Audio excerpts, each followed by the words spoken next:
নমস্কার, নিউজ 18 বাংলায় আপনাদের প্রত্যেককে স্বাগত। আমি বিশ্ব মজুমদার। শুরু করছি সোজা সাপটা। আমরা যারা রাজনীতি চর্চা করি, আমরা যারা রাজনৈতিক সাংবাদিকের কাজ করি, তাদের অনেকেই সাঞ্জু সম্পর্কে নিশ্চয়ই জানেন। যারা জানেন না তাদের জানানোর জন্য বলি, সাঞ্জু হলেন একজন চীনা কুশলী বা দার্শনিক। তিনি বলেছিলেন যে যে শত্রুকে চেনে এবং নিজেকে জানে সে শত যুদ্ধেও সমস্যায় পড়ে না। আর শত্রুকে চেনার একটাই উপায়, স্পাই বা গুপ্তচর। শুধু সাঞ্জু নন, আমাদের কৌটিল্য তার অর্থশাস্ত্রে ইন্টেলিজেন্সের গুরুত্বের কথা বলেছেন। এই উপমহাদেশে ভারত পাকিস্তান শত্রুতা যতটা পুরনো, ইন্টেলিজেন্সের লড়াই ততটাই পুরনো। ভারতে ইন্টেলিজেন্স ব্যুরো বা আইবির জন্ম ব্রিটিশ আমলে। দেশ স্বাধীন হওয়ার পর 1962 সালে ভারত চীন যুদ্ধ শুরু হয়। 1965 সালে ভারত পাকিস্তান যুদ্ধ।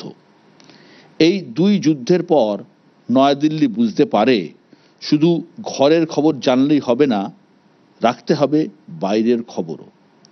এরপরই জন্ম হয় রিসার্চ অ্যান্ড অ্যানালিসিস উইং বা রয়ের। আমাদের প্রথম প্রধান ছিলেন RN কাও। সীমান্তের ওপারে ততদিনে ফুলে ফেঁপে উঠেছে ইন্টার সার্ভিসেস ইন্টেলিজেন্স বা ISI। দু দেশের এই ইন্টেলিজেন্সের লড়াইয়ের গল্প আমরা শুনেছি। পাক ভারত সম্পর্কের উত্তাপ যতটাই বেড়েছে, ততটাই জটিল হয়েছে এই চরবৃত্তির জাল। সোশ্যাল মিডিয়ার এই রমরমার যুগে হাতে হাতে মোবাইল, হাতে হাতে ক্যামেরা, আর পাড়ায় পাড়ায় ব্লগার। এমনই সময় সামনে এলো চরবৃত্তির নতুন ছক। ব্লগার যখন গুপ্তচর, সীমান্তে যখন ড্রোন মিসাইলের হানা, তখন ঘরের এই বিপদ কিভাবে সামলাবেন আমাদের গোয়েন্দারা। অপারেশন সিঁদুর বদলা নিয়েছে পহেলগাঁওয়ের, কিন্তু এই হত্যালীলার 1 মাস পরও অধরা সেই 5 জন জঙ্গি। এই প্রশ্ন ঘোরাফেরা করছে আমাদের দেশ জুড়ে। আমাদের আজকের মোশন, বাইরে শত্রু দেশ, ঘরে গুপ্ত বিপদ।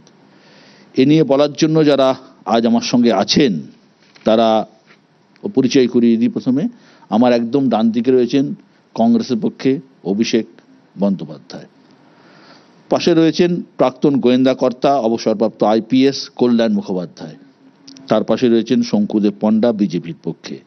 আমার ডান দিকে রয়েছেন সন্দীপ সেনগুপ্ত, সাইবার সিকিউরিটি বিশেষজ্ঞ। আমার একদম বাঁ দিকে রয়েছেন সুমন ভট্টাচার্য, রাজনৈতিক বিশ্লেষক।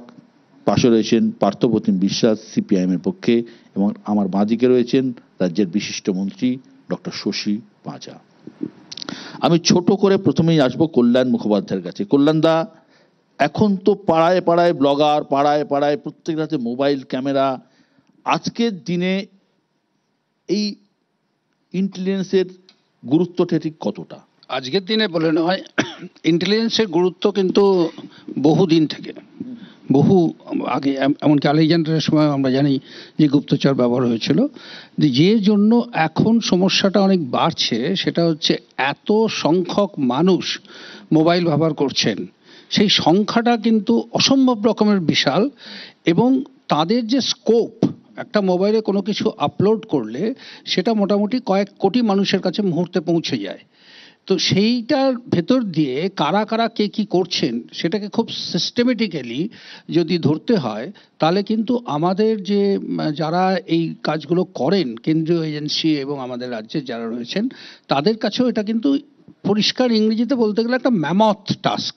বিরাট একটা জায়গা, বিরাট একটা ব্যাপার এটাকে সিস্টেমেটিক্যালি করার। এবং যেরকম বাই লিপস অ্যান্ড বাউন্ডস এটা এগিয়ে চলেছে, এত তাড়াতাড়ি এটা ডেভেলপমেন্ট হচ্ছে। আপনারা জানেন যে কয়েক মাসের মধ্যে AI যে জায়গায় নিয়ে পৌঁছে গেছে, আর্টিফিশিয়াল ইন্টেলিজেন্স, এবং তারও প্রয়োগ চলছে এবং সেই প্রয়োগ খুব সাধারণ মানুষের হাতেও পৌঁছে যাচ্ছে।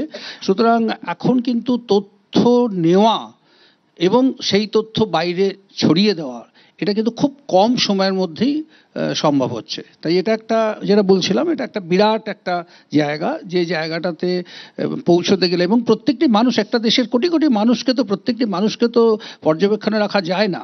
তো সেখানেও কিছু স্যাম্পল করা, কিছু উদ্দেশ্য খুঁজে বার করা, কাজটা বড় কাজ, চলছেও, করছেও এজেন্সিগুলো সেরকমভাবে। আমি সন্দীপবাবুর কাছে আসবো। সন্দীপবাবু, এই যে যেটা বললেন কল্যাণদা, যে এটা বিরাট কাজ, আর সত্যিই তো আমাদের এত কোটি মানে আমাদের নাগরিক, প্রত্যেকের হাতে একটা দুটো করে মোবাইল রয়েছে, অধিকাংশের কাছে দুটো করে মোবাইল থাকে। তো এই অবস্থার মধ্যে ব্লগার রয়েছে, কোথাও যাচ্ছে ছবি আপলোড করে দিচ্ছে, নানা রকমের দৃশ্য দেখিয়ে দিচ্ছে। তো এইটাকে নজর রাখার কোনো উপায় কি আছে? দেখুন, নজর তো এইভাবে ঠিক রাখাটা প্রাইভেসি ভায়োলেশন। তো এখানে একটা human rights, privacy violation. In fact আমরা আগামী দিনে ডিজিটাল পার্সোনাল ডেটা প্রোটেকশন যখন আসবে, তখন এখানে আরো স্ট্রিনজেন্ট হয়ে যাবে, যে একটা মানুষের উপর কিন্তু এরকম নজরদারি রাখা সম্ভব নয় ব্যাপারটা। যদি না প্রমাণ হয় যে সে কোনো ক্রাইম করেছে, চিহ্নিত ক্রিমিনাল থাকে, আদারওয়াইজ কিন্তু আমাদের দেশে এখনো ইনোসেন্ট টিল প্রুভেন গিল্টি। তো সেইখানে অ্যাকচুয়ালি মোবাইলের মধ্যে ল এনফোর্সমেন্ট করছে না কে করছে, এটা খুব ডিবেটেবল। একটা এক্সাম্পল দিচ্ছি আপনাকে। এর মধ্যে অ্যালেক্সা, সিরি সমস্ত আছে, এগুলো সারাক্ষণ চালু থাকে, কন্টিনিউয়াস আমাদেরকে শুনতে থাকে। এই যে আমরা কথা বলছি, সেটা আমরা হয়তো একটা মিটিং করছি বা কোনো কনফিডেন্সিয়াল কথা হচ্ছে, সেখানে যদি পাশে মোবাইলটা থাকে, সেইটা চলে যাচ্ছে কার কাছে, কোন দেশের কাছে, সেই দেশ কাকে সাপোর্ট করছে, এইটা খুব ইম্পর্টেন্ট। আচ্ছা, কিভাবে যাচ্ছে এটা? ধরুন আমার মোবাইলটা এখানে রয়েছে, আমি আপনাকে একটা খুব এক্সাম্পল দিচ্ছি। এটা কিন্তু জামতারা নয়, এটা হচ্ছে সাইবার ওয়ারফেয়ার। আমি একটা এক্সাম্পল দিই আপনার কাছে। আপনারা তো বিভিন্ন অনুষ্ঠানে যাচ্ছেন, মেমেন্টো পাচ্ছেন। আপনাকে একটা মেমেন্টো দেবো, সেই মেমেন্টোটা আপনি নিশ্চয়ই ঘরে একটা টেবিলে বা কোথাও সাজিয়ে রেখে দেবেন। আমি একটা আপনাকে মেমেন্টো দেবো, সেই মেমেন্টোটা আপনি যদি টেবিলের উপর সাজিয়ে রাখেন, আমি পরিষ্কার শুনতে পারবো আপনি আশেপাশে কি বলছেন। এবং সেই মেমেন্টো আপনার চার্জিং করতে হবে না, কারণ তার মধ্যে দুটো জিনিস আছে। একটা হচ্ছে একটা মোবাইল ছোট সিম আছে, আর একটা চার্জিং ডিভাইস আছে, এটা আলো থেকে চার্জ নিয়ে নেবে। সো দিনের পর দিন আপনার টেবিলের উপর পড়ে থাকবে উইদাউট চার্জিং, কিন্তু সমস্ত কিন্তু শোনা যাবে। একটা লাইভ ডেমো আপনাকে আমি দেখিয়ে দিতে পারবো। এখন তো আমার কাছে নেই ব্যাপারটা, কিন্তু আমি আপনি আমাকে বলুন তো, এই যে আপনি যেটা বললেন, ধরুন আমরা মেমেন্টো নিয়ে আসি, রাজনৈতিক নেতারা, শশী দিরার পান, প্রত্যেকে মেমেন্টো পান। এবার আপনি বলুন যে এই মেমেন্টোটা তো আপনি ধরুন রিসিভ শুনছে, কিন্তু রিসিভারটা কোথায় থাকছে তার? এইটার মধ্যে মেমেন্টোটা গিফট করেছে তার কাছে না, আমি বলছি খুব ভালো বলেছেন। এই মেমেন্টোর মধ্যে একটা মোবাইল সিম আছে, তার একটা স্পিকার আছে, আর উল্টো দিকে যে বসে আছে সে হয়তো 1000 কিলোমিটার দূরেও বসে থাকতে পারে। সে ইউএসও থাকতে পারে, সে চায়নায় থাকতে পারে, যেখানে খুশি থাকতে পারে। ডিস্টেন্স ফ্যাক্টরি না, কারণ কেন হচ্ছে ওইখান থেকে ও মোবাইল সিম দিয়ে ওটা বেরিয়ে যাচ্ছে, বেরিয়ে উল্টো দিকে একটা মোবাইলের মধ্যে থেকে ওই কানেকশনটা তুলছে, ও শুধু ফোনে এরকম ধরে থাকবে, ও শুনতে পাবে কি কথা হচ্ছে না হচ্ছে। এই হচ্ছে cyber warfare, this is not Jamtara. এবং সাইবার ওয়ারফেয়ার এতটাই ক্রিটিক্যাল জায়গায় পৌঁছে গেছে, আমাদের কাছে বিন্দুমাত্র ধারণা নেই। সবচেয়ে মজা হচ্ছে, চায়না যেটাকে ব্যবহার করে সেটা মেড ইন চায়না, ইন্ডিয়া যেটাকে ব্যবহার করে সেটাও মেড ইন চায়না। সুতরাং সেইখানে দাঁড়িয়ে আমরা যে কত মাইল পিছিয়ে আছি আপনার কোনো ধারণা নেই। আর কালকে যদি সাইবার ওয়ারফেয়ার শুরু হয়, আর যদি স্পাইং শুরু হয়, আমরা হার্ডওয়্যার সফটওয়্যারে এখনো নিজের মেড ইন ইন্ডিয়া যেটাকে বলা হচ্ছে, মেক ইন ইন্ডিয়া বা মেড ইন ইন্ডিয়া, আমরা কিন্তু এখনো সেই সেলফ সাফিসিয়েন্ট ব্যাপারটা আসেনি ব্যাপার আমাদের মধ্যে।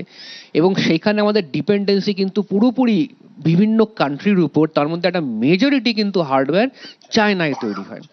আজকে যে communication device, entire communication device, এই যে আইফোনটা নিয়ে আপনি কথা বলছেন, ভিতরে চিপগুলো made in China, either Taiwan অথবা চায়নার মধ্যে তৈরি হচ্ছে। সুতরাং এইখানে এখন গভর্নমেন্ট কি বলছেন, যে একটা ফার্মওয়্যার যদি আমাকে কোনো ক্রিটিক্যাল ইনফ্রাস্ট্রাকচারে ব্যবহার করতে হয়, আগে ছিল না, এটা রিসেন্টলি শুরু হয়েছে, ওর ফার্মওয়্যারের মধ্যে কি ঢুকিয়ে রেখে দিয়েছে ওটাকে চেক করে তবেই ওটা ওখানে ডিভাইসটা লাগানো যেতে পারে। এটা রিসেন্টলি এটা ইন্ট্রোডিউস করা হয়েছে। কিন্তু আমরা এখনো, আমি বলবো আজকে 1 থেকে 10-এর মধ্যে আমরা অনেক 1 কি 2-তে দাঁড়িয়ে আছি। সন্দীপবাবুর কাছে শুনবো আরো কথা, কিন্তু হ্যাঁ, মানে ভয়ানক অবস্থার মধ্যে দিয়ে আমরা যাচ্ছি। শঙ্কু, 1 মাস হয়ে গেল যে পহেলগাম হামলা হয়েছে, আমরা পাকিস্তানের বদলা নিয়েছি, অপারেশন সিঁদুর হয়েছে, কিন্তু একটা প্রশ্ন তো উঠছে যে এই 5 জন জঙ্গি যারা এই ঘটনা ঘটিয়ে চলে গেল, কোথায় গেল? কেন সরকার ব্যর্থ? কিসের জন্য তারা ধরতে পারলেন না, বা ইন্টেলিজেন্স কেন ছিল না?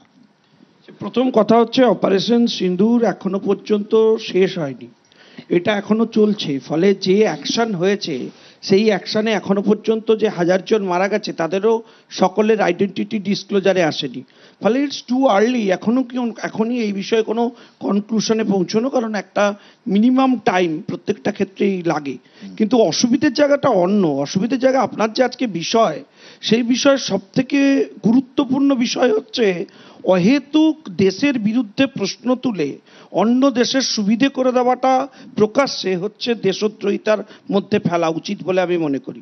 তাতে কেউ কেউ রেগে যেতে পারেন, একটু ক্ষুব্ধ হতে পারেন, ক্রুদ্ধ হতে পারেন, কিন্তু কেউ যদি বলেন যে এই অ্যাকশনের প্রমাণ আমাকে প্রকাশ্যে দিতে হবে, এর আগেও এয়ার স্ট্রাইক যখন হয়েছিল তখন এই রাজ্যের কেউ কেউ বলেছিলেন প্রমাণ দেখান।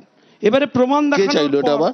আগে এটা কে চাইলো? রাজ্যের মুখ্যমন্ত্রী চেয়েছিলেন এক সময়, মমতা বন্দ্যোপাধ্যায় বলেছিলেন যে সার্জিক্যাল স্ট্রাইকের প্রমাণ দেখান। এবার কোথায় চেয়েছে? এবারে এত প্রমাণ দেখানোর পর, এবারে কে চেয়েছে? মানে এবারে তো এত প্রমাণ দেখানোর পর উনি তো প্রমাণের উপর ভরসা রাখতে পারছেন না, আমায় মার্জনা করবেন, রাখতে পারছেন না বলেই আমি দেখলাম যে এবারে প্রশ্ন উঠলো, আমি শুনলাম যে কোনো ইন্টারনাল মিটিং হচ্ছে, অফিসিয়াল মিটিং, সেই মিটিংয়ে অবশ্য এইটুকু বোধ থাকা উচিত যে ধরুন ডিফেন্স মিনিস্ট্রির কোশ্চেন হচ্ছে পররাষ্ট্র দপ্তরকে করা যায় না, তো যাই হোক করে ফেলেছেন, উত্তরও পেয়েছেন অনেকে। তো আমার বক্তব্য হচ্ছে প্রশ্ন করার জায়গা কোথায় করব, কিভাবে করব, সেটা মাথায় রাখতে হয়। আমি বিশ্বদা যদি দেশের ভেতরের যুদ্ধের কথা, বিদ্রোহের কথা, শত্রুতার কথা বলেন, তাহলে আমি জ্যোতি বলে যে মেয়েটি, যার এই ধরনের স্পাইং এর জন্য আজ এত আলোচনা হচ্ছে, এটা যতটাও অপরাধ, ঠিক সমপরিমাণ অপরাধ, আমায় মার্জনা করবেন, এখানে যখন কবির সুমন সরাসরি হচ্ছে এই ধরনের, কারণ নাম করবেন না যে এখানে নেই, আমি রেসপন্সিবিলিটি নিয়ে, উনি তো প্রকাশ্যে ওনার মতামত জানিয়েছেন, উনি প্রকাশ্যে অফিসিয়ালি উনি হচ্ছেন টুইট করেছেন, সোশ্যাল মিডিয়াতে জানিয়েছেন। আজকে দেশের এইরকম পরিস্থিতিতে যারা দেশের ভেতরে বসে দেশের বিরুদ্ধে রিয়াক্ট করছেন, তারা দেশের সাথে শত্রুতা ছাড়া আর কি করছে? ধন্যবাদ, ধন্যবাদ, ধন্যবাদ। শশীদি, এই যে ঘটনাগুলো ঘটছে, শঙ্কুর ইঙ্গিত বুঝতেই পাচ্ছেন আপনি, কিন্তু তৃণমূল তো এই মুহূর্তে তারা সর্বদলীয় দলের মধ্যে আছে, টিমের মধ্যে আছে, এবং তারা বিভিন্ন কান্ট্রিজে যাচ্ছে। তৃণমূলের স্ট্যান্ডটা ঠিক কোথায়? না না, পরিষ্কার, এটা পরিষ্কার প্রথম থেকে। জাতীয় সুরক্ষা কি বিদেশ নীতি কিংবা সন্ত্রাস বিরোধী লড়াই, তাতে কিন্তু তৃণমূল কংগ্রেস কেন্দ্রীয় সরকারের সঙ্গে আছে, এটা প্রথম থেকেই বলে দেওয়া হয়েছে। দ্বিতীয়ত, এটা অদ্ভুতভাবে, জানি না শঙ্কুদেব পান্ডা এই সমস্ত কথা তোলে কেন, যে এটি সত্যি তো যে 26/11 যারা ছিলেন তারা ধরাও পড়েছেন, নিকেশও হয়েছেন, এটা তো সত্যি। 22/4 ধরা পড়েনি। তাহলে যারা ধরা পড়েনি এই প্রশ্ন করলেও এটা যদি সরকার বিরোধী হয়, তাহলে কি সরকার আসলে তাদের ধরতে চাইছে না, সন্ত্রাসবাদীদের ধরতে চাইছে না? কারণ যদি প্রশ্ন করা হয় তাহলে বলছেন আপনি বিরোধিতা করছেন। এই মানসিকতা নিয়ে কিন্তু যাওয়া যায় না। আপনি দেখুন প্রধানমন্ত্রী, আমরা তো তার সাথে, আপনি বললেন আমাদের 5 মেম্বার ডেলিগেশন গেছিল শ্রীনগরে, এখনো ওখানে আছে, এবং যে ক্রস বর্ডার শেলিংয়েতে পুঁছ, রাজৌরি, এখানে কিন্তু মৃত্যু হচ্ছে, কিন্তু ওই কথা নিয়ে আপনার মিডিয়ায় বলুন কিংবা প্রধানমন্ত্রী সেটা তার বক্তব্যে বলছেন না। প্রধানমন্ত্রীকে আমরা কিছু সরাসরি বলছি না, আমাদের বক্তব্য যে এটা আমরাও তো প্রত্যাশা করি যে বিভিন্ন ডেলিগেশন যে হচ্ছে আমরা যাচ্ছি, সকলেই যাচ্ছি, কারণ আন্তরিকভাবে যাচ্ছি, কিন্তু তার সাথে সাথে প্রধানমন্ত্রী যে ভিকটিমস ছিলেন, যে 22/4 যে ভিকটিমস ছিলেন, তাদের কাছে পৌঁছেছেন, তাদেরকে কি রিলিফ দিলাম আমি, এবং তাদের ধরুন 22/4 ঘটনার পরে 24/4 তিনি বিহারে ছিলেন, এটি বিশাল র্যালি, বিহারে তিনি ইলেকশন র্যালিতে ছিলেন, আবারও 31 তারিখ, 30-31 তারিখে যাবেন। প্রশ্ন তো থাকবে, প্রশ্ন করলে সরকার বিরোধী। হোম মিনিস্টার সঙ্গে সঙ্গে গিয়েছিলেন, কিন্তু তার আউটকামটা কি, তার পরিণামটা কি, সিকিউরিটি ল্যাপসেস হলো কেন, এই যদি জিজ্ঞেস করা হয় তাহলে আমরা সরকার বিরোধী হয়ে গেলাম। সিকিউরিটি ওখানে কে তুলে নিল, এই যে হাজার হাজার পর্যটকরা আসছেন, যারা মারা গেছেন তার পরিবারও তো জিজ্ঞেস করছে যে সেই সময় সিকিউরিটিকে কেন সরিয়ে দেওয়া হলো, তাহলে কে অ্যাকাউন্টেবিলিটি, দায়িত্ব কে নেবে? এইগুলো যদি জিজ্ঞেস করলে পরে সরকার বিরোধী হয় তাহলে খুব কষ্ট। অভিষেক, হ্যাঁ মানে শঙ্কু যে কথাটা বললো, শঙ্কুকে জাস্ট মনে করিয়ে দিই, যখন ওই 10 দিনের দুর্ঘটনাটা আমাদের এখানে ঘটছে বা 10 দিনের সংঘাত ঘটছে, তখন বিক্রম মিশ্রি প্রেস কনফারেন্স একটা অসাধারণ কথা বলেছিলেন। তিনি বলেছিলেন ভারতবর্ষ এবং পাকিস্তানের মৌলিক পার্থক্য হচ্ছে ভারতবর্ষের সরকারকে প্রশ্ন করা যায়, এবং সেটা যতদিন আছে বলেই এই ভারতবর্ষটা হিন্দু পাকিস্তান হয়নি, সেটা শঙ্কুরা যতই চেষ্টা করুক না কেন। এবার যে প্রশ্নটা নিয়ে স্যার একটু আগে বললেন যে আর্টিফিশিয়াল ইন্টেলিজেন্স বলুন বা সাইবার সিকিউরিটি বলুন, আমরা মেড ইন চায়নার ইনফ্রাস্ট্রাকচারটা কোনো না কোনো রকমভাবে প্রভাবিত হচ্ছি। আমি নিজে তথ্য প্রযুক্তিতে কাজ করি বলে হোক বা যে কোনো বা কংগ্রেসই বলে হোক, 3 ফেব্রুয়ারি 2025 সংসদে দাঁড়িয়ে রাহুল গান্ধী ঠিক একই কথা বলেছিলেন, AI itself doesn't mean anything। আমরা যেই মুহূর্তে এআইতে ইন্ট্রোডিউস করছি, সেটা চ্যাট জিপিটি হোক বা অন্য কিছু হোক, তার কিন্তু অ্যাকচুয়াল আর্কিটেকচারের সুবাদে যেখানে সার্ভারটা আছে সেখানে আমার র ডেটাটা চলে মানে যায়। স্বয়ংসম্পূর্ণ আমরা নই এটা বলতে চাইছেন? শুধু স্বয়ংসম্পূর্ণ, আমরা যে সিকিউরিটি, ফর এক্সাম্পল ইসরায়েলের কাছে, এই প্রশ্নটা এর আগেও আমরা করেছিলাম সেই পেগাসাসের সময় তোমার প্রোগ্রামে এসে, যে ব্যাকবোনটা চলছে, যে আইটি ব্যাকবোনটা চলছে, সেটা যদি এমন একটা রাষ্ট্রের সঙ্গে থাকে যে রাষ্ট্রের সঙ্গে কালকে আমার সম্পর্কের অবনতি, আমি একটা এক্সাম্পল দিই, এই মুহূর্তে আমি আর তুমি যখন আলোচনা করছি, হল্যান্ড আমার বন্ধু দেশ, হল্যান্ডের সঙ্গে আমার শুধু $22 বিলিয়ন বছরে রপ্তানি হয়। এই যে যুদ্ধকালীন পরিস্থিতিতে পাকিস্তানকে যে 3টে দেশ সাহায্য করেছে, অ্যাপার্ট ফ্রম তুর্কমেনিস্তান এবং চায়না, থার্ড দেশটার নাম হচ্ছে হল্যান্ড। এই যে ডিউ ডিলিজেন্সটা তুমিও করবে না, আমিও করবো না, আমাদের পয়সায় থাকা স্বরাষ্ট্র মন্ত্রকের আধিকারিকরা রয়েছে, এই প্রশ্নটা তুলতে হবে। এই প্রশ্নটা তুলতে হবে, ঠিক যেরকম সন্ত্রাসবাদের কোনো ধর্ম হয় না, স্পাইদেরও কোনো ধর্ম হয় না। ওই কারণে সেখানে জ্যোতিও যেমন থাকে, গাজালা আমিনও থাকে, এমনকি কেউ হয়তো ভুলে যেতে পারেন বিজেপির আইটি সেলের একজন সক্রিয় কর্মী ধ্রুব সাক্সেনাও থাকেন, তারা ছিলেন। পার্থদা, অভিযোগের আঙুল কিন্তু আপনাদের দিকেও রয়েছে। না, সে তো স্বাভাবিক। মানে ভারতীয় জনতা পার্টি বা আরএসএস বামেদের বিরুদ্ধে অভিযোগ করবে না, এমন আলোচনা সভা শুনেছেন কোথাও? ফলে এখানেও তাই হয়েছে। একটাই কথা, যে প্রতিবেশী রাষ্ট্র, এটা আসলে কি বলবো, যে বাই চয়েস কেউ সিলেক্ট করে না, বা যেমন আপনার পাশের ফ্ল্যাটের প্রতিবেশী কে হবে, আপনার by choice not by compulsion. ফলে প্রতিবেশীদের সাথে আপনার সম্পর্ক, আপনার বোঝাপড়া, সেটা একটা বড় ইস্যু। এবং প্রতিবেশীদের মধ্যে, প্রতিবেশী দেশের মধ্যে যদি বিপদ অনেক বেশি করে ঘনীভূত হতে থাকে, সীমান্তপারের সন্ত্রাসে, আপনি এই আলোচনা শুরুর সময় যা উল্লেখ করলেন, তাহলে এখন তো আর যুদ্ধ তীরধনুক নিয়ে হয় না। ফলে এখন সীমান্ত পারের ওদিকে 100-200 কিলোমিটার, এদিকে মাদিকে হচ্ছে 100-200 কিলোমিটার, এই এলাকা জুড়ে যে আমাদের দেশের সুরক্ষা, আমাদের দেশের আভ্যন্তরীণ নিরাপত্তা, আমাদের দেশের ইন্টেলিজেন্স বলতে যা বোঝায়, সেটা যদি আলগা হয় তাহলে পহেলগাঁও ঘটবে। পহেলগাঁও আমাদের চোখে আঙুল দিয়ে দেখিয়ে গেছে।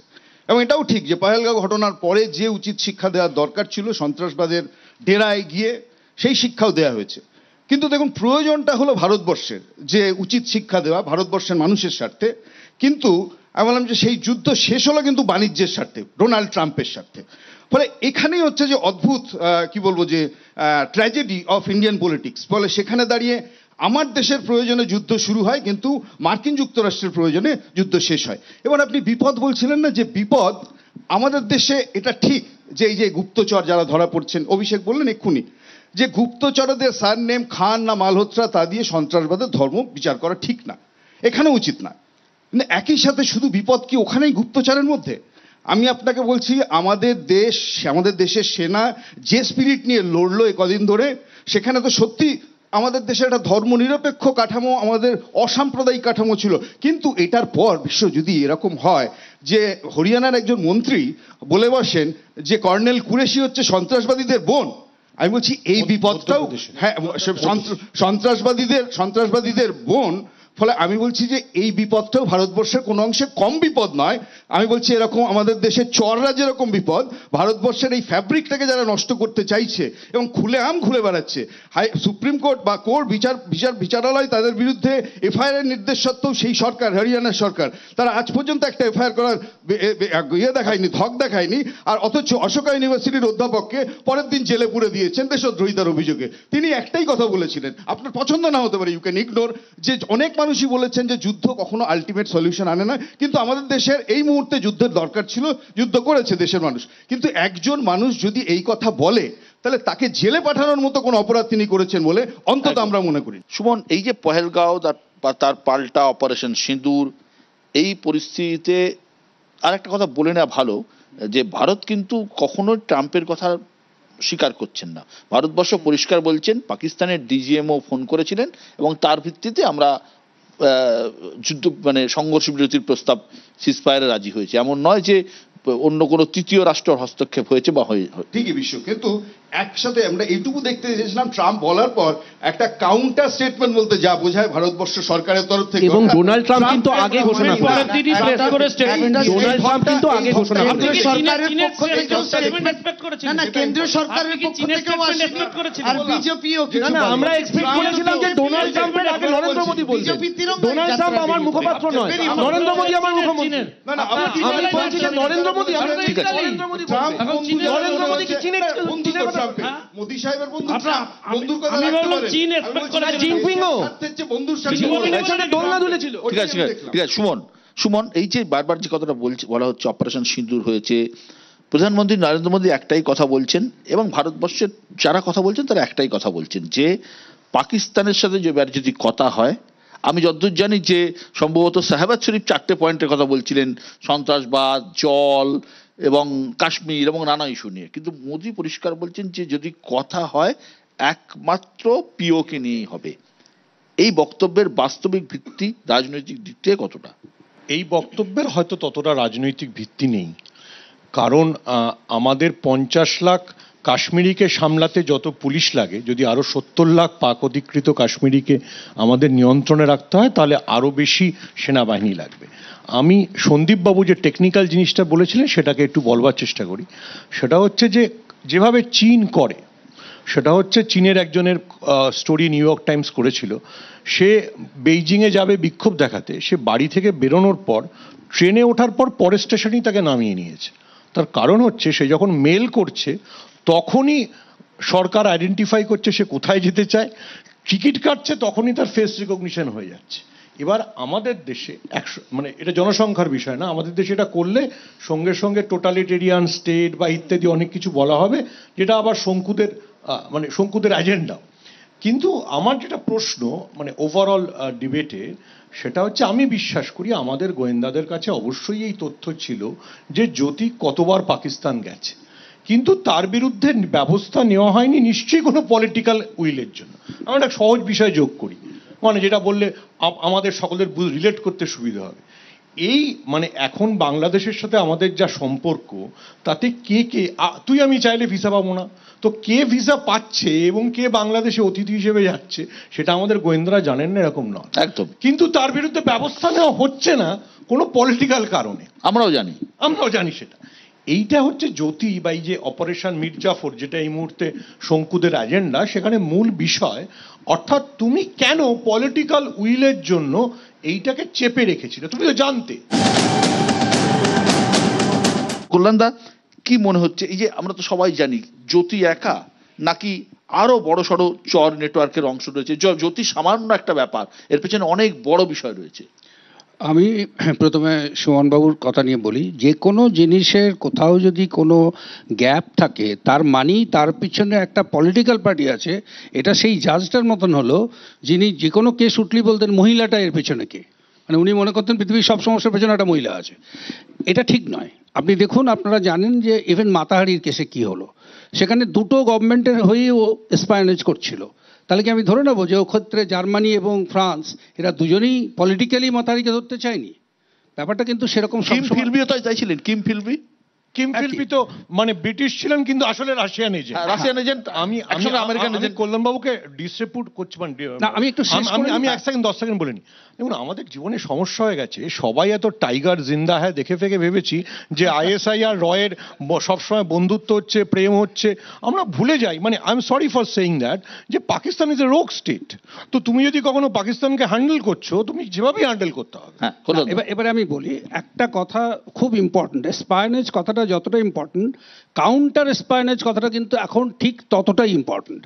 অর্থাৎ এই যে ব্লগারদের ইউজ করা হচ্ছে বা ব্লগারদের দিয়ে করানো হচ্ছে, এটা বোঝার চেষ্টা করুন যে সরাসরি যে স্পায়োনেজের যে পদ্ধতিগুলো ছিল, তার মানে সেইগুলো এত বেশি আমাদের স্ক্যানারে আসছে যে এই ধরনের একটা ক্যামোফ্ল্যাজ করতে হচ্ছে। যে ব্লগার তো কিছু করে না, ব্লগার তো হাওড়া ব্রিজের ছবি তুলে শুধু পাঠিয়ে দিচ্ছে, ব্লগার তো ভিক্টোরিয়া মেমোরিয়ালের ভেতরে ছবি তুলে পাঠিয়ে দিচ্ছে, সো দ্যাট জিনিসটা ক্যামোফ্ল্যাজড হলো যে না ও কিছু মানে একটা প্যারালাল সাংবাদিকতার একটা জায়গা, যেখানে সাংবাদিকরা ধরুন অনেক সময় অ্যাক্সেস আছে সমস্ত জায়গায় যাওয়ার, সেই অ্যাক্সেসটা অনেক ক্ষেত্রে ব্লগাররাও পাচ্ছে এখন। একদমই। এবং সেইটা করছে বলে একজন ব্লগার পাকিস্তানে যাচ্ছেন, তিনি ব্লগ করতে যাচ্ছেন, কি হয়তো ব্লগই করছেন, কিন্তু অত্যন্ত সূক্ষ্মভাবে সেখান থেকেই কিন্তু তথ্যগুলো ঠিক জায়গায় চলে যাচ্ছে। এইটা বুঝতে না পারার জন্য বা বুঝতে দেরি হওয়ার জন্য যদি আমরা ধরে নিই যে না পলিটিক্যালি কিন্তু একটা উইল ছিল না ওকে ধরার, তাহলে বোধহয় খুব বেশি একটা সরলীকরণ হয়ে যাবে। এখানে আরও একটা জিনিস আছে, একটা জিনিস ভাবতে হবে, সেটা হচ্ছে এই ধরনের স্পায়োনেজ, কাউন্টার স্পায়োনেজকে কিন্তু ম্যাচিওর করার সময় দিতে হয়। আজকে আমার যদি মনে হয় যে বিশ্ব কিছু একটা করছে, তার মানে এই নয় যে আগামীকাল ওকে ধরে ফেলতে পারবো। আমাকে কিন্তু তার ওপরে নজর রাখতে হয়, তাকে ফলস ফেড করাতে হয়, তাকে মিথ্যে খবর দিতে হয় বিশ্বকে কিছু একটা, এবং দেখতে হয় যে বিশ্বর কাছে যে সোর্সগুলো আমরা ভাবছি যেখানেও পাঠাচ্ছে সেখানে ওই ফলস খবরটা পৌঁছলো কিনা, so that we are confirmed যে ও করেছে। অতএব সেই ম্যাচুরিটির সময়টাও কিন্তু লাগে। কিন্তু কল্যাণবাবু জ্যোতির ক্ষেত্রে স্পেসিফিকলি 2023-এতে এই সোশ্যাল মিডিয়াতেই কিন্তু দৃষ্টি আকর্ষণ করে একজন বলেছেন যে ওর উপর নজর রাখতে, কিন্তু 2023-এ তিনি কিন্তু যেরকম হুইসেল ব্লোয়ার বলা হয় সেরকম ছিলেন, কিন্তু তাহলে কোনো অ্যাকশন কেন নেওয়া হয়নি? তারপর তো 2024-এ দানিশের সঙ্গে পরিচয় ইত্যাদি সেটা বেরিয়ে পড়লো ইত্যাদি ইত্যাদি, কিন্তু একটু দেরি হয়ে গেল না? আসলে এনআইএ এত ব্যস্ত, এনআইএ এখন পলিটিক্যালি বিরোধী যারা আছেন পার্টি তাদেরকে এনআইএ তাদের পিছনে পড়ছে। ভূপতিনগরেতে 2 বছর লাগলো এনআইএ কে চার্জশিট করতে। আনসারুল্লাহ ঢুকে গেলে কি করবে? এত ব্যস্ত পলিটিক্যাল পার্টিদের পিছনে তৃণমূলের পেছনে দৌড়তে সময় নষ্ট করতে হচ্ছে। কাজ করবে কি করে? জ্যোতিকে ধরবে কি করে? বাংলাদেশ থেকে নিয়ে আসছে। শুভঙ্কর চৌধুরী খুব ভালো কথা শঙ্কুদেব পান্ডা যে বাংলাদেশ থেকে ওরা নিয়ে আসছে। বর্ডারে বিএসএফ তখন কি করছিল? আগে সিনেমা দেখছিল, টাইগার এক্স জিন্দায় দেখছিল। আগে বিএসএফ এর উপর শব্দ চাপিয়ে এত কিলোমিটারের পর কিলোমিটার এরিয়া ফাঁকা রেখে দিয়েছেন। 14টা চিঠি দিয়েছে স্বরাষ্ট্রমন্ত্রী, জমি দিচ্ছেন না, ওখানে ফেন্সিং করা যাচ্ছে না, আপনারা তো প্রমোট করে যাচ্ছেন আর টেকনা লজিকটা ঢোকাচ্ছেন। শঙ্কু জ্যোতি মালহোত্রা যাকে নিয়ে আলোচনা হচ্ছে, যদি আমরা ধরেই নিই সত্যি কথা বলছে, তাহলে বিষয়টা এরকম দাঁড়ায় 2023 সালে দিল্লিতে পাক হাই কমিশনে তার সাথে দানিশের আলাপ হয়েছিল। দানিশ একজন আইএসআই অফিসার, জ্যোতি প্রথমবার পাকিস্তানে গেলেন 2024-এর এপ্রিলে, দ্বিতীয়বার গেলেন এবছরের মার্চে পহেলগাঁও হামলার ঠিক আগে, আর পহেলগাঁও হামলার পরে এই দানিশকে ভারত সরকার দেশ থেকে বার করে দিয়েছে। তো দানিশ পাকিস্তানের সঙ্গে চরবৃত্তি করছিল হয়ে। আমার প্রশ্ন হলো, দানিশ যে চর সেটা আগে বোঝা যায়নি, আগে কেউ জানতে পারিনি? কল্যাণদা? না, আমি আপনাকে যে কথাটা তখনও বলতে যাচ্ছিলাম, তারপরে দিদি কথা বলবেন তখন, সেটা হচ্ছে যে কোনো জিনিস বোঝা যাওয়া আর কোনো জিনিসের নিশ্চিত হওয়ার মধ্যে কিন্তু তফাৎ আছে। একদিনের মধ্যে কি করে নিশ্চিত হওয়া গেল? এটাই তো বলতে চাইছি যে সময় লাগে। কিন্তু দানিশকে তো এরকম করে পাঠানো হয়নি যে ওর পিঠে লিখে দেওয়া হয়েছে ও আইএসআই এজেন্ট। ও যে আইএসআই এর কাজ করছে সেই জায়গাটা বুঝতে যাওয়ার জন্য কিন্তু একটা সময় দরকার। করবেন যে কোনো এমবাসিতে নিয়ম আছে, এখানে যে কোনো এমবাসিতে নিয়ম আছে যে কারা কি ডেজিগনেটেড পোস্ট, সেটা দেখলেই বোঝা যায় যে কে এজেন্সির হয়ে এসছে আর কে নিউট্রালি কাজ করছে।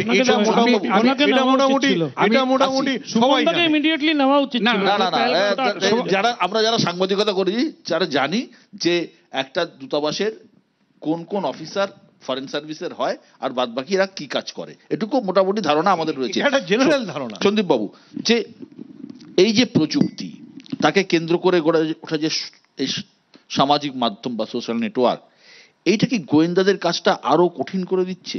কে কোথায় যাচ্ছে, কার সাথে মিশছে, কি করছে, এই ট্র্যাক রাখাও তো মুশকিল। একটা টেকনোলজি আছে, যে টেকনোলজিটা ইনফ্যাক্ট এই দুটো ছোট ছোট পেন ড্রাইভ,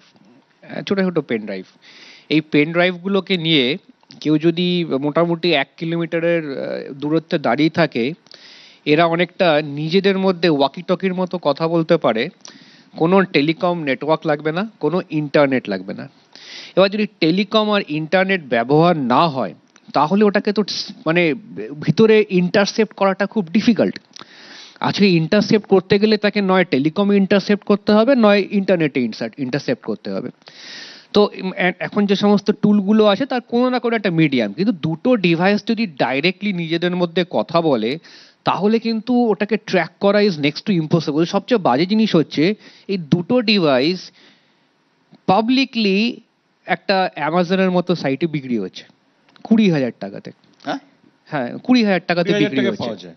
হ্যাঁ ওটা বলে আর এখন আর বিপদ সবার বাড়াবার দরকার নেই। তো যাই হোক, শঙ্কুর দরকার আছে। শঙ্কুর এটা লাগবে পার্টি না। অফিসে লাগাবি? হ্যাঁ তারপর পার্টি অফিসে লাগাবি। আচ্ছা এটাও একটা ঘটনা বলি। একটা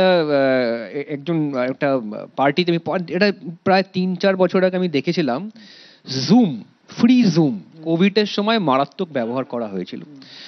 ফ্রি জুমের একটা সার্ভার চায়নাতে থাকে, যদি পেইড জুম হয় তাহলে চায়না সার্ভারটাকে আমি টিকটা সরিয়ে দিতে পারি, কিন্তু ফ্রিতে সরাতে পারি না। তো আমি একটা খবরের কাগজে পড়েছিলাম একটা পার্টি, সর্বভারতীয় party, confidential close door meeting free জুমে হচ্ছে, মানে বাকি পার্টি জানতে পারবে না কিন্তু চায়না জানতে পারবে।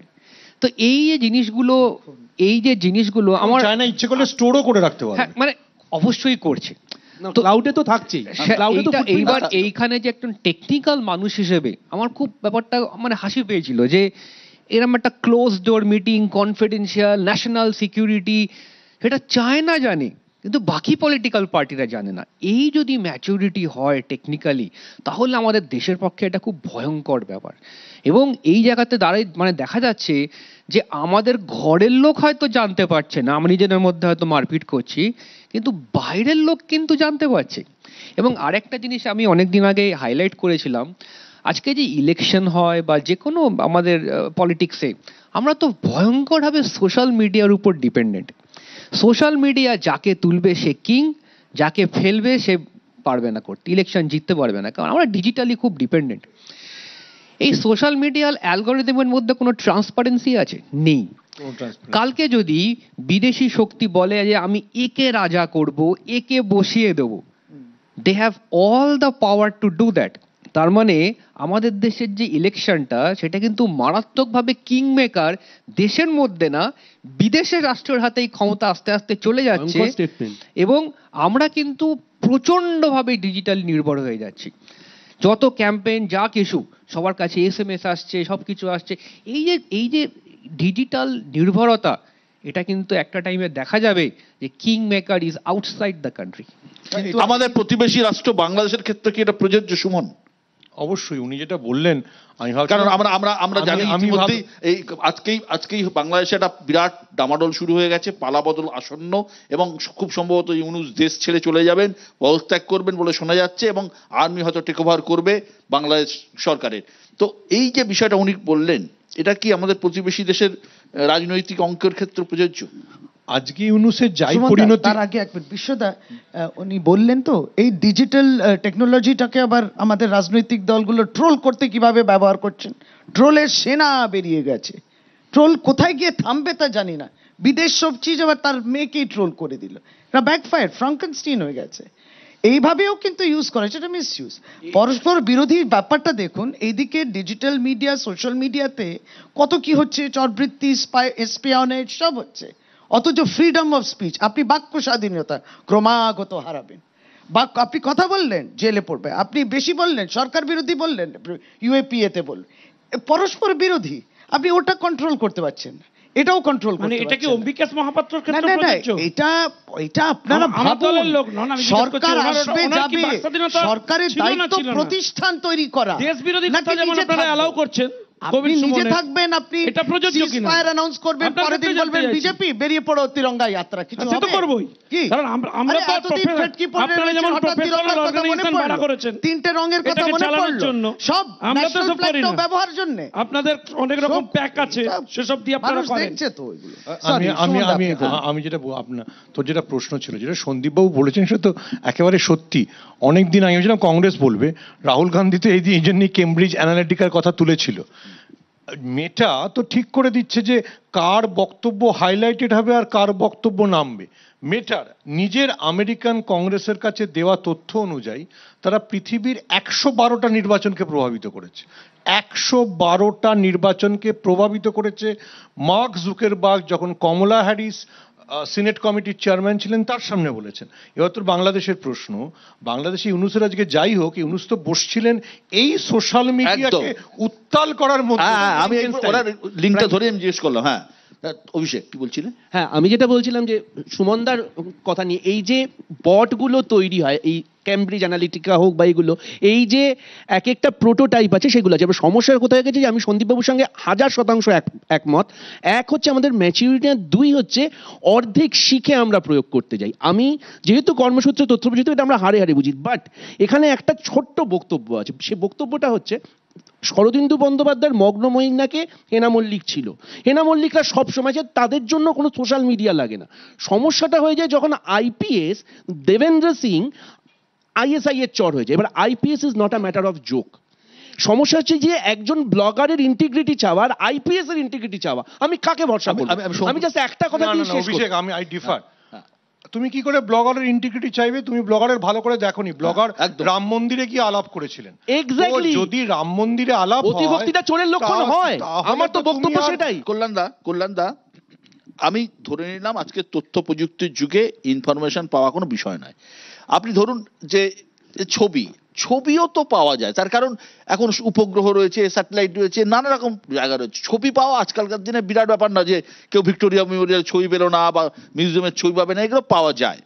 কিন্তু আপনার অভিজ্ঞতা কি বলে যে ক্লাসিফাইড ইনফরমেশন পাওয়া কি এতটাই সোজা, এতটাই সহজ? এই প্রশ্নটা উত্তরটা আমি একটু পিছিয়ে গিয়ে দিই। 26/11 যখন ঘটনাটা ঘটেছিল, তাজ হোটেলের ছবি কিন্তু স্যাটেলাইট থেকে তোলা হয়নি, তাহলে শুধু ছাদটা পাওয়া যেত। ওখানে প্রত্যেকটা ফ্লোরে বসে বসে ড্রয়িং করা হয়েছিল রীতিমতো, যে কোন কোন ঘরে কিভাবে যাবে, এবং মিলিটারি যখন আসবে তখন কোথায় দাঁড়িয়ে তোমরা ফায়ার করবে। এইটা কিন্তু কোনো মতেই বিষয় আপনার ওপরের স্যাটেলাইটের ছবি থেকে বা ম্যাপের ছবি থেকে পাওয়া সম্ভব নয়। আপনি এই যে জায়গাটা আমরা বসে আছি, এর যদি স্যাটেলাইট ছবি তোলেন তো কয়েকটা ছাদের ছবি পাবেন, কিন্তু এখানে কোন রুমে কি কি হয় সেটা কিন্তু পার্সোনালি কেউ যদি ঢুকে ডিটেইলিং মানে একদম হুইচ ইজ মোস্ট ইম্পর্টেন্ট। কারণ এখন আপনারা দেখছেন এই যে যুদ্ধটা হলো, তাতে খুব প্রিসাইজ স্ট্রাইকের জায়গা চলে এসছে। সেটা কেবলমাত্র ভারত করে তা নয়, এই ক্ষমতা বহু দেশেরই আছে। এই প্রিসিশন হিটিং এমন একটা জায়গাতে গিয়ে পৌঁছবে পর যে এই বড় বিল্ডিংটার হয়তো একটা রুমেই শুধু হিট করা যাবে, এবং তখন কিন্তু এই ধরনের ক্যামেরার ছবি, এই ধরনের ম্যাপ ইম্পর্টেন্ট হবে। কিন্তু আমি একটু তখন হাসছিলাম এই জন্য যে আপনারা সবাই কথা বলছিলেন, আমি ভাবছিলাম আজ থেকে 3 বছরের মধ্যেই বোধহয় বিশ্ব যদি এরকম একটা প্রোগ্রাম করে, এই জ্যোতি ব্লগার বলে এরকম ধরনের নামের যে ব্লগার, সেই ব্লগারটা নন এক্সিস্টেন্ট হবে। একটা এআই দিয়েই ব্লগিং করা হবে, এবং তখন ধরতে গিয়ে গোয়েন্দারা দেখবে যে নেই, ইটস সিম্পলি ভার্চুয়াল একটা ব্লগার। তো এই জায়গাটা কিন্তু আমরা পৌঁছতে চলেছি। বোধহয় সন্দীপ এই ব্যাপারটা বেশি আলোকপাত করতে পারবে, যেখানে almost everything will be virtual except মরে যাওয়ার, বেঁচে যাওয়াটা ছাড়া বাকি কিছুই রিয়েল থাকবে না। সেই দিকে কিন্তু আমরা, তার মানে আপনি বলছেন যে এরকম ফেক ব্লগারের সংখ্যা প্রচুর আছে? প্রচুর, ডেফিনেটলি প্রচুর আছে। আমি সন্দীপবাবুর কাছে, সন্দীপবাবু, যে ভারতবর্ষে কত ব্লগার আছে আমাদের কাছে কোনো তথ্য নেই। একটা মোটামুটি হিসেব বলছে যে 25 থেকে 30 লাখ হয়তো আছে, 25 থেকে 30 লাখ ব্লগার আছে। তো এই ব্লগারদের ভিউজ বলুন বা লাইক বলুন, সব বলে আজকালকার দিনে, এর 30% যদি মানুষদের ইনফ্লুয়েন্স করতে পারেন, আপনি যেটা এর আগে আপনি বলছিলেন, তাহলে তো অনেক কিছুই বদলে যেতে পারে। দেখুন, আজকে যখন একটা সাইবার ওয়ারফেয়ার শুরু হচ্ছে, একটা যুদ্ধের অনেক আগে সাইবার ওয়ারফেয়ার শুরু হয়, যুদ্ধ না লাগলেও সাইবার ওয়ারফেয়ার হয়। সাইবার ওয়ারফেয়ারে প্রথমে কিন্তু অ্যাটাক হয় না, কি হয়, মানুষের মধ্যে একটা কেওস তৈরি করা হয়। কেওস মানে আজকে একটা ডিপ ফেক দিয়ে একটা রায়ট তৈরি করে দেওয়া যায়। একটা কিছু ছবি নিয়ে একটা ইনফ্যাক্ট আজকে আপনার একটা স্টিল ছবি নিয়ে একটা 10 মিনিটের ভিডিও বানিয়ে দেওয়া যায়। সেই টেকনোলজিও এখনো মার্কেটে চলে এসছে। আমি সব হয়তো বলছি না, কারণ এগুলো পাবলিকলি গেলে আরো গন্ডগোলটা বাড়বে, কমবে না। কিন্তু এখন আর্টিফিশিয়াল ইন্টেলিজেন্স এতটাই পাওয়ারফুল হয়ে গিয়েছে যে আমাদের দেশের প্রাইম মিনিস্টারকেও বলতে হয়েছে আমি ওই ভিডিওর মধ্যে ছিলাম না। কারেক্ট, একটা ডান্ডিয়া নাচের মধ্যে ভিডিওর মধ্যে ঢুকিয়ে দেওয়া হয়েছিল। তো সেইখানে দাঁড়িয়ে কিন্তু আগামী দিনে যে ইনফ্লুয়েন্সার্স, সেই ইনফ্লুয়েন্সারে প্রচুর মিস ইনফরমেশন ছড়াবে। এবং আজকে এই যে আমাকে একটু কয়েকদিন আগে একটু টিভি চ্যানেল জিজ্ঞেস করছিল যে হঠাৎ করে একটা এমন খবর এলো যে ইন্ডিয়া অনেক কিছু করে ফেলেছে, তারপরে একটা খবর এলো যে ইন্ডিয়া কিছুই করতে পারেনি। এই যে উত্তেজনার পারদটাকে ওঠানো নামানো হচ্ছে, এইটা কিন্তু জনগণের মধ্যে ফ্রাস্ট্রেশন বাড়িয়ে দেওয়া হচ্ছে। ফ্রাস্ট্রেশন বাড়িয়ে দিলে কি হবে, একটা সিভিল আনরেস্ট তৈরি হয়ে যাবে, এবং যে মুহূর্তে সিভিল আনরেস্ট তৈরি হয়ে যাবে জনগণের উপর ভরসা চলে যাবে, মানে গভর্নমেন্টের উপর জনগণের ভরসা চলে যাবে। That will become very easy for the other country to create more disturbance within the country. এই ধরনের ধরে নিন আমাদের ভারতবর্ষ তো একটা উন্নয়নশীল দেশ, ভারতবর্ষের মেধাও আছে, প্রযুক্তিও আছে, তো এইটা করার ক্ষমতা সম্পন্ন দেশ লাগবে। এমন তো নয় যে কোনো ইথিওপিয়া বা বুর্কিনা ফাসোর মতো দেশ করে চলে গেল। না, আমাদের দেশে 80% লোক digital but not digitally literate. That is a very big word. They are digital but not digitally literate. মানে যা দেখছে এখন সব হোয়াটসঅ্যাপের উপর চলছে, সেই ভিডিওটাই বিশ্বাস করছে, সেইটাকেই ব্লাইন্ডলি বিশ্বাস করে। এবং তার জন্য কি হচ্ছে, আমাদের এই এত বড় জনসংখ্যা যাকে digital but not digitally literate, তাকে উত্তেজিত করে দেওয়া খুব সোজা। এবং যে মুহূর্তে উত্তেজিত করে দেবে, ওই পালসটা কিন্তু আসছে বাইরের থেকে, মানে আমার রুগীর পালস মেনটেন ওঠানামা করছে হচ্ছে দেশের বাইরের থেকে। কখন ওকে উত্তেজিত করে দেবো, কখন ওকে ডিমোটিভেট করে দেবো, কখন গভর্নমেন্টের এগেনস্টে লড়িয়ে দেবো, কখন ফ্রাস্ট্রেটেড করিয়ে দেবো, কখন একটা ইন্টারনাল আনরেস্ট তৈরি করিয়ে দেবো, এন্টায়ার জিনিস কন্ট্রোল হচ্ছে বাইরের থেকে। ইন্টারেস্টিং। আমি মাত্র একটা মিনিট নিচ্ছি, একদম অন্য জায়গাতে জিনিসটা কত সোজা সেটা আমি আপনাদের বলতে চেষ্টা করছি। আমি বিভিন্ন কলেজে গিয়ে সাইবার ক্রাইম নিয়ে লেকচার দিই সেখানকার স্টুডেন্টদের। তো এরকমই একটি হাওড়ার কলেজে গেছি, ফার্স্ট ইয়ারের মেয়েরা রয়েছেন, সেখানে আমি ডিপফেক্টটা বোঝাচ্ছিলাম, যেখানে রতন টাটার ভয়েস দেওয়া কথা আছে বা ইত্যাদি। একটি মেয়ে সেখান থেকে বলল যে তার আর তার সবচেয়ে ঘনিষ্ঠ বান্ধবী, এদের মধ্যে একটা শত্রুতা তৈরি করেছিল তাদেরই আরেক বন্ধু এই ডিপফেক ইউজ করে। এবার চিন্তা করুন যে হাওড়ার একটি অখ্যাত কলেজের ফার্স্ট ইয়ারের একটি স্টুডেন্ট, সে যদি এটা করতে পারে, তাহলে যেটা সন্দীপবাবু বলছেন যে অন্য কোনো রাষ্ট্র যদি মনে করে করবে। এর সঙ্গে আমি জাস্ট কয়েক সেকেন্ড নেব। আপনি আজকে গিয়ে ফেসবুকে লিখুন যে আপনার পাঞ্জাবে তৈরি কুর্তা পছন্দ, কোথা থেকে আপনি দেখবেন কালকে থেকে সমস্ত পাঞ্জাবি কুর্তার কোম্পানি আপনাকে বলবে you may be interested in this, who is selling this information to whom. Exactly, আমি তো বলিনি ফেসবুকে না, আমি না, হ্যাঁ এখানটাই আমি বলছি যে আমরা চাই বা না চাই, we are now getting monitored প্রত্যেক মুহূর্তে। ফলে আমাদের পছন্দ, খাদ্যাভ্যাস, ইনফ্লুয়েন্স, এবং প্রথমটা হচ্ছে মনিটরিং, তারপরেরটা হচ্ছে যে আপনাকে ইনফ্লুয়েন্স করার জন্য হচ্ছে যে এই মিডিয়াগুলো সমস্ত চেষ্টা করে। এখন এখানে প্রয়োজন হচ্ছে এই হাহুতাশ করে তো লাভ নেই, কোনো একটা জায়গায় তো যেতে হবে, যে এই মুহূর্তে হাহুতাশ করা ছাড়া খুব উপায় নেই। সন্দীপবাবু যেটা বলছিলেন যে ডিজিটালি যদি লিটারেট না হয় তাহলে এই একটা অসুবিধা আছে, এবং সেটা 140 কোটির দেশকে রাতারাতি পারবেন না। কিন্তু যেটা এখন থেকে শুরু না করলে ঘোর বিপদ, যে আপনি যদি টেকনোলজিক্যালি সেলফ রিলায়েন্ট অন্তত এই ক্ষেত্রে কিছুটা না হতে পারেন, যে প্রশ্নটা আপনি করছিলেন, সেখানে আমরা কোথায় আছি। আপনি যদি দেখেন যে আমাদের লাস্ট বাজেট ডেটাও যদি আমরা দেখি, যে আমাদের জিডিপির 0.8% হচ্ছে, এক সময় ছিল, এখন 0.65%। এটা পৃথিবীর মধ্যে সবচেয়ে কম খরচ হয় গবেষণার ক্ষেত্রে। আপনি আমাদের ন্যাশনাল রিসার্চ ফাউন্ডেশন যেটা রয়েছে, আপনি যদি দেখেন সেখানে আপনি যদি কম্পেয়ার করেন যে আমাদের মাথাপিছু গবেষণার হার টাকা $45, যেখানে রাশিয়া এমনি আপনাকে S-400 বিক্রি করেনি, $285 তারা হচ্ছে প্রত্যেক বছর খরচ করে, মালয়েশিয়া 293, ব্রাজিল 293। এইবার আমার প্রশ্ন বিশ্ব একটাই, যে আনলেস ইউ স্পেন্ড, চন্দ্রায়নের দৃশ্য দেখার পর আপনি হাততালি দিয়ে নেমে আসবেন, বিজ্ঞানীদের জয়গান করবেন, শুধু এটাতে কিন্তু বিজ্ঞান এগোয় না, প্রযুক্তি এগোয় না।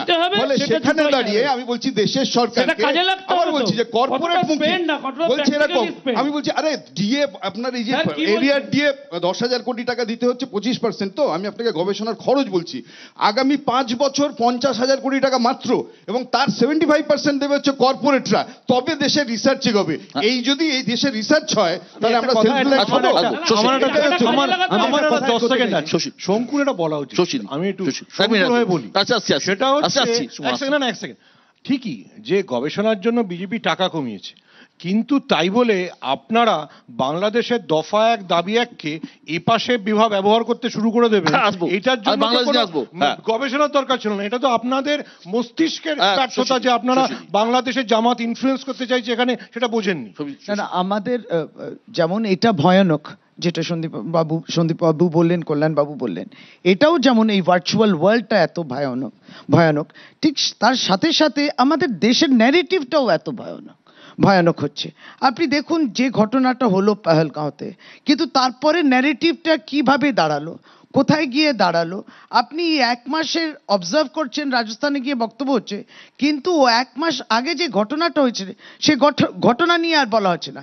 এবার ন্যারেটিভটা পাল্টানো হচ্ছে, ন্যারেটিভটা পুরো পাল্টিয়ে একবারই কমান্ডোস তিনি, আমি সৈন্যদের ধন্যবাদ জানাবো, তার থেকে আমার রক্তে কি দৌড়চ্ছে, এই ন্যারেটিভটা যে এটাই হচ্ছে দেশবিরোধিতা। ম্যাক্রো লেভেলে, এটাই হচ্ছে এই রাজ্যের ম্যাক্রো তরফ থেকে লেভেলে সরাসরি দেশের এই বিরোধিতা। কথাগুলো বলাটা, দেখুন, সরাসরি আমি প্রধানমন্ত্রীর বিরোধিতা।